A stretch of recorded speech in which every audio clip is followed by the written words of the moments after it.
Magandang araw mga repa, gagawa na naman tayo ng video. So tong video na to is about to sa top G sa beta box tsaka top G sa genetic. So 'di ba sa lipunan, yung hypergamy ng babae is yun din yung tingin sa mga lalaki, 'di ba? Yung value ng lalaki.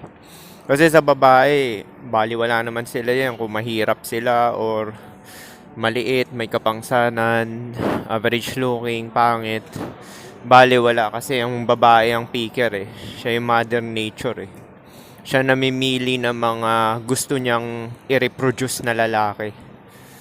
So, yung nature talaga babae, 'di ba? Siya namimili ng gusto niyang i-reproduce. Ibig sabihin, itong lalaki na to, top G to sa magaling tong talented to, matalino, magaling tong mag-accumulate ng resources para sa future survival ng offspring. So, ang gagawin nung babae is gusto niyang i-replicate yon, i-reproduce yung lalaki na yon. So, ganun din sa mga top G sa genetic. Ito, future prospect to, pwede, maraming opportunities to. Gusto ko tong phenotype na itong lalaki na to kasi pogi siya, matangkad, matipuno. So, malaki chance nito na mapasa yung offspring sa next generation din. So, gusto niya rin i-reproduce yung top G dun sa genetic side na yun. O yung tinatawag nating alpha fox. Yun lang naman pinipili ng mga babae, yung alpha fox tsaka beta fox. Tapos, mga lalaki nagko-compete lang yan. Actually, kahit naman di ka mag-compete basta unahin mo lang talaga yung survival mo talaga priority mo. Kasi syempre pagka yun yung inuna mo, greedy ka, 'di ba? So parang nangyayari, nagiging selfish ka. Tapos doon ka lang nakikita ng babae na Actually, yung mga genetically superior, nga, pogi naman sila talaga. Pero, nag-i-invest din sila sa sarili nila para magpapogi, di ba? So, medyo mahal din yan, di ba? Kasi nga, di ba, nag-looks max nga ako. Tapos, yung mga iba ko rin subscriber, nag-looks max din. So, kahit na mag-invest ka sa sarili mo, sa katawan mo, is expensive din yan dahil bibili ka ng dumbbell, nag-exercise ka, kukuha ng oras yan. Although, hindi mo yan ginagawa para sa babae, depende na lang talaga yan sa reason mo kung ano yung purpose mo. Pero mostly naman talaga ng mga lalaki na may mga experiences sa past, ibig sabihin yung mga hindi incel or yung mga pogi, is ginagawa lang talaga nila yung self-improvement para sa sarili nila, para feel good, tapos pogi tingnan sa salamin. Actually, minsan ganun yung perception ko. Ginagawa ko yung improvement para makita ko lang sa sarili, sa salamin yung sa itsura ko na pogi. Is parang malaking boost na rin. Parang wala na rin tatapat sa phenotype mo eh. Kasi ganun naman din career yung mga highter normie tsaka pogi. So, kung titingnan mo sa mga mall, lipunan, maglakad-lakad ka dyan, wala naman din talagang competition eh. So, ang importante sa may mga itsura is yun nga, date down. Average looking na babae, ganun din, date down eh. Sa looks yung sinasabi ko nagde-date down na lang sa looks, tapos pinapriority na lang yung long-term na silbi, companionship, yung non-sexual, di ba? Parang sa lalaki, di ba? Ano ba yung priority ng lalaki? Bakit nag-i-stick dun sa average looking? Yung mga pogi na nag-i-stick sa pangit, sub 5 or average looking is yung cooperativeness ng babae. So, yun nga. Yun lang talaga napipili talaga sa lipunan na mga lalaki na gusto i-reproduce ng babae. Yung mga top G sa beta box tsaka top G sa genetic. Parang nangyari sa mga Facebook influencer, di ba? Mostly ng mga Facebook influencer is babae nag-move sa kanila. Sila kung TV, kay Boy Tapang, di ba? Tapos Mariano G. So, halos lahat na nasa relasyon doon is babae yung nag-move nun. Pero ang kagandahan nga lang doon is prime age sila. Yung minessage yung ng babae yung lalaki is prime age. Ibig sabihin, may nangyayari na doon sa buhay ng lalaki na yun. Ganon din kay kay Wamos, 'di ba? Papunta na although hindi pa gaano mayaman si Wamos noon, pero papunta na doon kasi sidekick na siya ni ni sino ba 'yan, yung kalbo? Uh, Tom Sawyer. Tim Sawyer, Tom Sawyer. Tim Sawyer 'yon. Tim Sawyer 'yon. Sidekick siya noon tapos sabay ano. Doon na nagka-developan dahil nga minessage. So, ganun yung mga babae. Tsaka mostly, yun yung parang nagtatagal talaga yung babae talaga gumawa ng paraan. Kasi may pakay talaga siya eh. Kaya niya brinake yung rule sa top G ng beta box tsaka yung top G ng genetic is yun talaga yung priority niya sa buhay niya. Tsaka talagang gustong-gusto niya talaga. Kaya yun mostly yun yung nagtatagal talaga sa relasyon, yung mga ganun. Yung babae nag-move. Ganun din yun sa mga katrabaho ko, yung babae yung mga nag-move. Pinakasalan sila. Tapos, yun yung, meron akong katrabaho nun eh. Meron siyang boyfriend, 3 years. Hindi niya pinapahit. Tapos, meron akong katrabaho na pandak lang din yung lalaki. Bagay pa nga yung lalaki. Tapos, trip nung babae dahil nga ano, seryoso sa buhay dahil gusto mag-Amerika, di ba? Mag-test sa Amerika. Tsaka nag-gym, maganda rin yung katawan ng lalaki kahit olat sa muka. So, ginawa na move yun ng ano. Siya yung nakauna dun sa babae na yun. Tapos ngayon kasal na sila. Na ano. So, binibreak din ng rules yung ng babae yung para sa mga beta box. Basta mabait yung lalaki na yun. At nakikitaan talaga ng future prospect. Mostly talaga mga average looking tsaka mga pangit talaga yung mga ano nakakapag-reproduce eh. Tsaka yung nagtatagal talaga relasyon. Kasi yun talaga yung submissive talaga na lalaki. Na talagang ano kasi walang option nga, 'di ba? Eh kasi kung pogi yung magkukumpulan sila sa pogi. Syempre dahil nga select yun, dahil pinili sa upper genetic is mangyayari is talaga magiging player talaga yun by default. Kasi pinili siya ng babae. So, ganun yung mangyayari nun, magiging player. Kasi nga, di ba babae nga namimili ng mga player. Pinipili nga lang nila yung top G sa beta box tsaka yung top G sa genetic. Yung alpha fox, beta box. So pag-usapan natin yung kay ano, kay Carlos Yulo ba yun? Nakita ko yung height ni Carlos Yulo. Hindi pala 5'4 yun. 5 feet lang pala siya. Or 4'11 pa nga eh. Kaya pala ano. Tapos nakita ko yung ano niya, yung nagpanalo sa kanya na gold na stunt. Ang dami palang ikot nung ginawa niya. Siguro parang mga 1,200 yun. Natalo pa si Tony Hawk dun sa ikot ng degrees. Kaya pala siya nanalo ng ginto. Mahirap gawin yun Tapos sabay yung ano niya talaga, tindig niya. Na tayong-tayo talaga. Hindi nagbakal yung tuhod. Sa bagay, may advantage siya doon dahil kasi maliit siya eh. So, makakabalance talaga. Yung center of balance niya is talagang maganda dahil maliit siya. Tsaka mostly rin nag-gymnastics, mga maliliit lang din eh. Hindi obra yung malaki dahil nga mabigat eh. Mahirap makaikot. So, ayun, ginawan din pala ng move ng babae yun. 18 yung babae, si Carlos Yulo is 20. 20 yung edad ni Carlos Yulo. Tapos, pero nagji-gymnast na si ano nun, si Carlos Yulo. Tapos minessage nung babae na namimiss na raw niya yung video. Pinost ko yun sa community na gano'n, namimiss na raw niya yung post ni Carlos Yulo. Tapos doon na nagsimula. Ganon din kay Maris Racal, di ba? Kaso yun nga, may chance kasi na nagbabago kasi yung ano yung utak ng ano, 'di ba, ng tao. Kagaya na nangyari kay Maris Racal. Although nagtagal sila ng 5 years, pero okay na rin yun 5 years. Considered as long-term relationship pa rin yun kahit na na hindi man sila nagsama hanggang kaduluduluan ng pagtanda, is long-term pa rin ibig sabihin nun.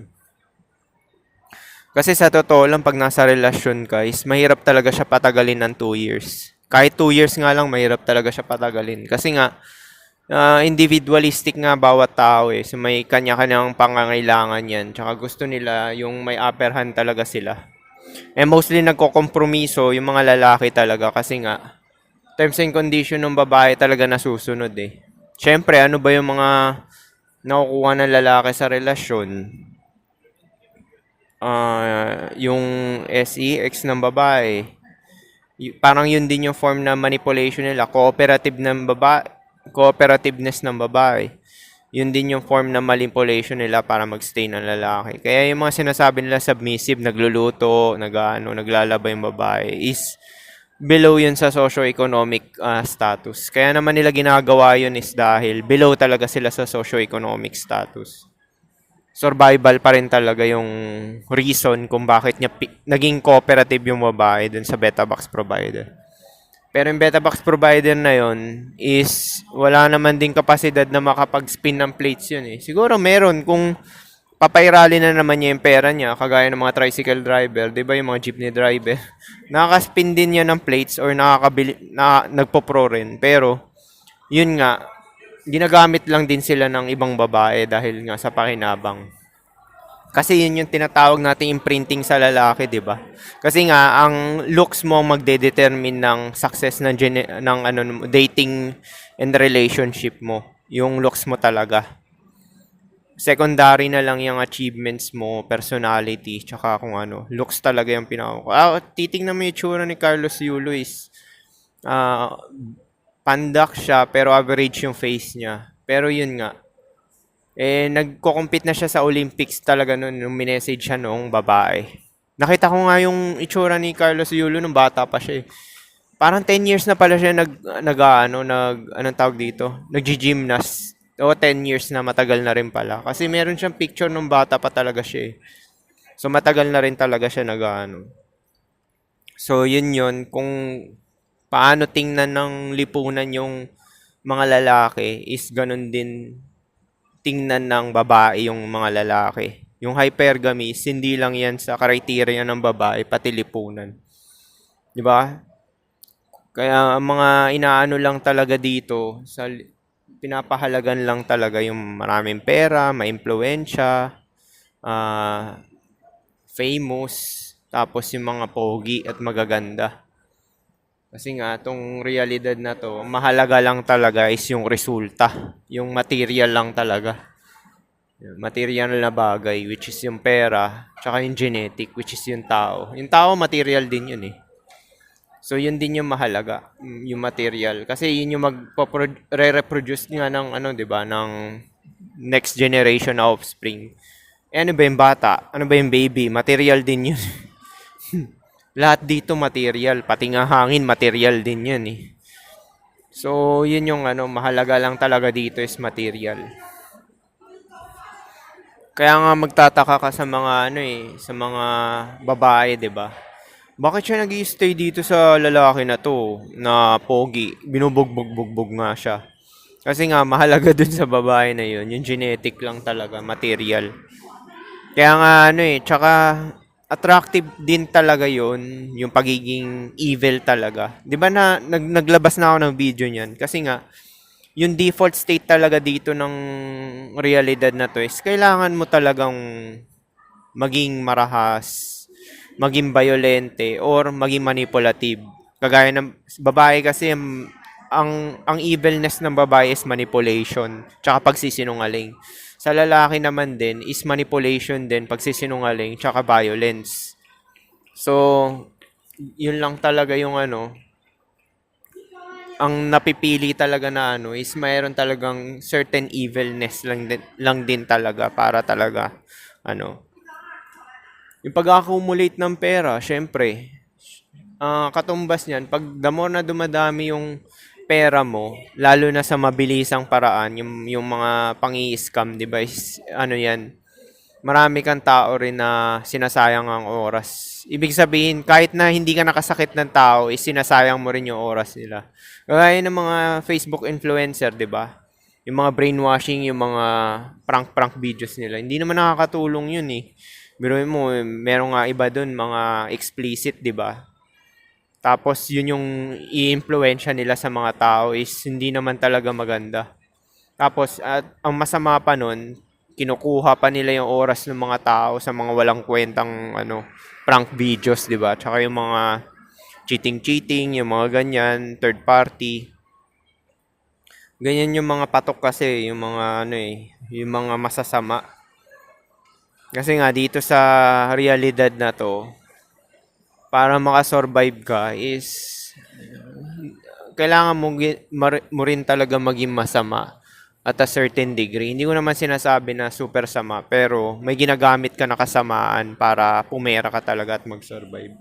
Kasi ganun talaga yung yung yung setup talaga nitong realidad na 'to eh na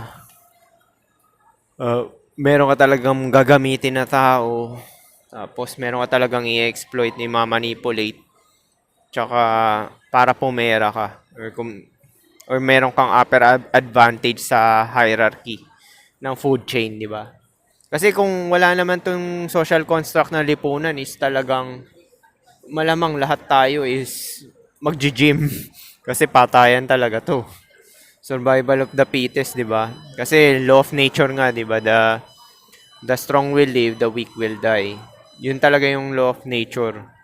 Kasi kung kaya yung mga nagrereklamo sa mga red pill na yung lipunan ganito, natuklasan nila na ganyan, na hoax dahil may mga Illuminati, mga ganyan, yung mga technocrats, is hindi na mahalaga yan. Ano gusto mo? Makipagsapalaran ka sa nature o sa lipunan na social construct? Ay putya, sa social construct na lang ako. Mas gugustuhin ko na lang na magtrabaho ng 9 to 5 kaysa makipagsapalaran sa sa gubat, 'di ba? Tayo na, ang gagawin mo sa gubat, wala kang maayos na sa na na wala kang maayos na titirahan, walang maayos na pagkain. Paghihirapan mo talaga lahat. Pati tubig mo hindi pa malinis, 'di ba? Kaya yung mga reklamador diyan, mga nagsasabi na yung mga maraming red pillar na ganun yung mga nakatuklas na mga na mga conspiracy. Tapos gusto nila solusyonan dahil daw government, sinisisi government. Alam mong sisihin mo talaga yung realidad talaga dahil yung setup talaga nito is survival of the fittest talaga. Kailangan mo talaga na mang-exploit, manglamang sa kapwa at mang-manipulate para talaga may upper advantage ka. Pero ganun pa rin, mamamatay ka pa rin. Yun talaga biggest black pill talaga na mamamatay ka eh. Wala talaga makakatakas ng buhay dito sa realidad na to eh. Kaya nga yung sinishare kong information sa inyo is pa-priority nyo na lang yung long-term survival nyo tapos graceful exit na lang. Ibig sabihin ng graceful exit is gamitin mo na lang yung oras mo dito para sa mga pang-cope mo, survival mo, ganyan. Tapos, wag ka mag-reproduce. Kasi pag nag-reproduce ka, kukunin yung oras mo niyan. Tsaka yung resources mo. Ibig sabihin yung resources, kasama na yung pera doon. Tsaka oras mo, di ba? So, yun lang talaga magagawa mo na Parang yung buhay ng mga monk, di ba? Mga monk. Mga red pill nga, sinasabi nila cope daw yung mga monk mode, yung mga ganyan. Cope daw yan. Kasi mostly naman ng mga red pill, hindi naman enlightened yan eh. Yung utak niyan is, natuklasan lang talaga nila yung lipunan ni social construct. Pero, after nun, hindi nila nasurpass yung Rollo Tomassi nga, hindi nga naniniwala sa stoicism. Yung stoicism, hindi mo magagawa yan kung hindi ka enlightened. Kasi nga, yung utak mo, 1,000 yung thoughts niyan. Ang enlightened mind, wala naman 1,000 thoughts yan. Chronological lang. Tapos yung emotion din na parang roller coaster, wala na yan sa enlightened na tao. Si Rollo Tomassi, hindi naman enlightened yun. Red pill lang yun eh. Logical. Di ba nga sa Gnostic, dinivide nila yung tatlong tao. Yung blue pill, yan yung carnal base. Logical is carnal base pa rin yan, pero logical mag-isip. Yung parang ginagawa nila ng solusyon yung mga problema. Tapos yung isa, yung wise, ibig sabihin, alam nila lahat yung carnal, alam nila yung mga logical side. Tapos, ginagawa pa rin nila yung mga gana para sa survival nila. At wala na silang pakialam. Wala na silang pakialam sa mga kasi meron ka talaga mga bagay na hindi talaga makokontrol kahit anong gawin mo dito kasi nga yung nature talaga 'di ba? Interdependent nga tayo eh. Syempre bawat nilalang dito gusto rin mabuhay, 'di ba? So hindi mo talaga makokontrol lahat. Titingnan mo na lang talaga yung mga gagana sa'yo tapos yun na lang yung i-implement mo. Yun yung tinatawag ng wise na hinahayaan na lang talaga yung fate. Gagawin niya yung gagana para sa survival niya at hahayaan na lang yung fate. Yun na lang talaga ang priority pag wise ka. Hindi ka na magko-compete. Ba't ka pa magko-compete? Kukompete ka na Bakit mo pa iisipin yung legacy mo, yung tingin sa'yo ng tao, dahil value niya, wala na yan. Ba't mo pa alalahanin yan? Dagdag pa yan sa problema sa kaisipan mo eh, yung validation ng tao eh. Wala rin yan pag namatay ka eh. Eh ano na, parang yung mga sila Gandhi, yung mga ano, tingin mo ba ginawa nila yan for validation? Yung mga gurus, di ba? Hindi naman nila ginawa yan for validation eh. Na ano eh, tinuturo lang din nila ito yung mga ganito, parang yung mga wisdom nga. Pero yung mga logical, ginagawa silang kulto, religion. Parang yung mga basketball player, 'di ba sinabi nga ni SQS 'yan. Parang nangyayari yung mga top G sa beta box saka top G sa genetic, ginagawang religion, ginagawang kulto. Eh, ang purpose lang naman niya ng tao na yon is mag-share ng knowledge. Ang purpose lang din ng athlete na yon is mag-excel dun sa ano niya para pumera.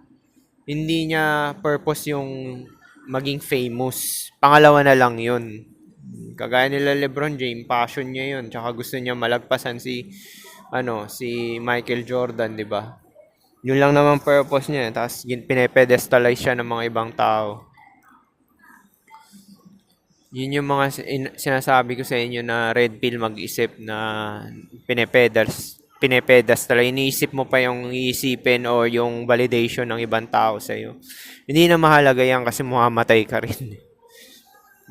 Kaya nga, pati nga yung experiences mo, hindi na rin mahalaga rin yan eh. Kasi nga, mamamatay ka nga lang din yan. Kasama yan mapupunta sa kawalan. Pati ang katawan mo, mapupunta rin yan sa kawalan. So, yun nga. Ganun talaga yung pinipili ng babae na gusto nilang i-replicate. Gusto nilang i-reproduce. Yung top G sa beta box, top G sa genetic. So, paano? Yun lang siguro. Peace.